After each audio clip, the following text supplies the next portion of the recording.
నమస్కారం. నా యూట్యూబ్ ఛానల్‌కి స్వాగతం. మనందరికీ పిరమిడ్లు అంటే తెలుసు. చరిత్ర పుస్తకాల్లో చూసాం, సినిమాల్లో చూసాం. వాటిని చూసి ఆశ్చర్యపోయాం. కానీ అవి ఎందుకు ఇంత ప్రసిద్ధి చెందాయి? వాటి వెనుక ఉన్న రహస్యాలు ఏమిటి? ఈరోజు మనం ఈ ప్రశ్నలకు సమాధానాలు తెలుసుకుందాం. మీరు మన ఛానల్‌కు కొత్తగా వచ్చి ఉంటే ఇలాంటి ఆసక్తికరమైన వీడియోల కోసం తప్పకుండా సబ్స్క్రైబ్ చేసుకోండి. పిరమిడ్లు అంటే మనకు వెంటనే గుర్తొచ్చేది ఈజిప్ట్. క్రీస్తుపూర్వం 2600 నాటి ప్రాచీన ఈజిప్షియన్ నాగరికతను ఇవి ప్రతీకలు. అసలు పిరమిడ్ల నిర్మాణం వెనుక ప్రధాన కారణం ఏంటంటే ఈజిప్షియన్లు మరణాంతర జీవితంపై ఉన్న ప్రగాఢ నమ్మకం. ప్రాచీన ఈజిప్షియన్లు ఫారోలను అంటే రాజులను దైవత్వంతో కూడిన రాజులుగా భావించారు. మరణాంతరం కూడా వారు దేవతలతో కలిసి జీవిస్తారని, తమ ప్రజలను కాపాడతారని నమ్మారు. అందుకే ఈ పిరమిడ్లను రాజుల శ్మశానాలుగా, వారికి మరణాంతర జీవితంలో ఒక రాజభవనంగా నిర్మించారు.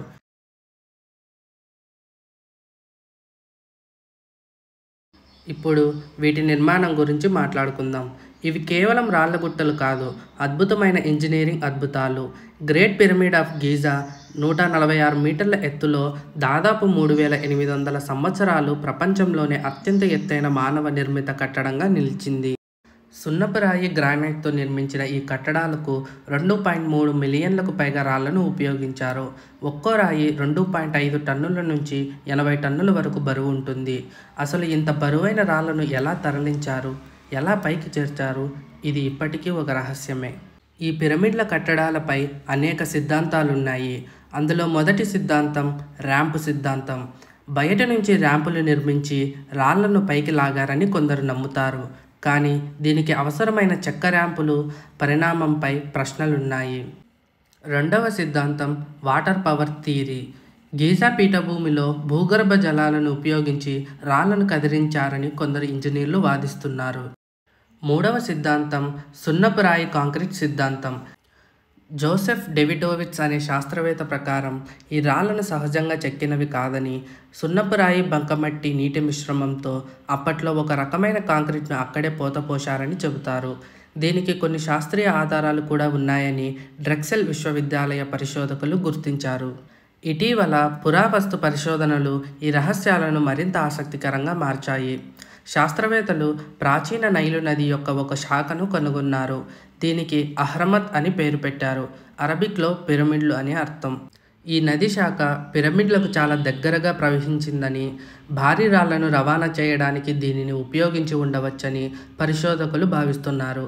ఇది పిరమిడ్ల నిర్మాణానికి సంబంధించి మనకు మరింత స్పష్టతనిస్తుంది. రాడార్ పరిశోధనలు గిజా పిరమిడ్ల కింద అనేక భూగర్భ నిర్మాణాలు, సొరంగాలు ఉన్నాయని సూచిస్తున్నాయి.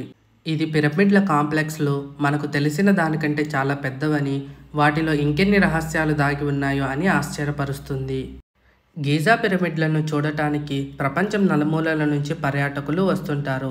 ఈజిప్షియన్లు బానిసలతో పిరమిడ్లను నిర్మించారనేది కేవలం ఒక పురాణం. నిజానికి వీరు నైపుణ్యం కలిగిన కార్మికులు, రైతులు. వారికి వేతనం చెల్లించబడింది.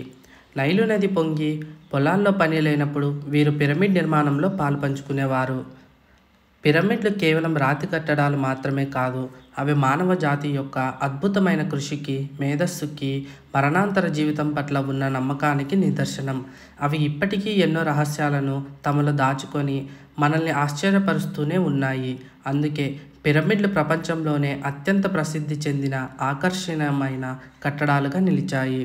ఈ వీడియో మీకు నచ్చిందని ఆశిస్తున్నాను. పిరమిడ్ల గురించి మీకేమైనా ఇతర ఆసక్తికర విషయాలు తెలిస్తే కామెంట్స్లో పంచుకోండి. ఈ వీడియో నచ్చితే లైక్ చేయండి, షేర్ చేయండి మరియు నా ఛానల్కి సబ్స్క్రైబ్ చేయడం మర్చిపోకండి. మరొక వీడియోలో కలుద్దాం.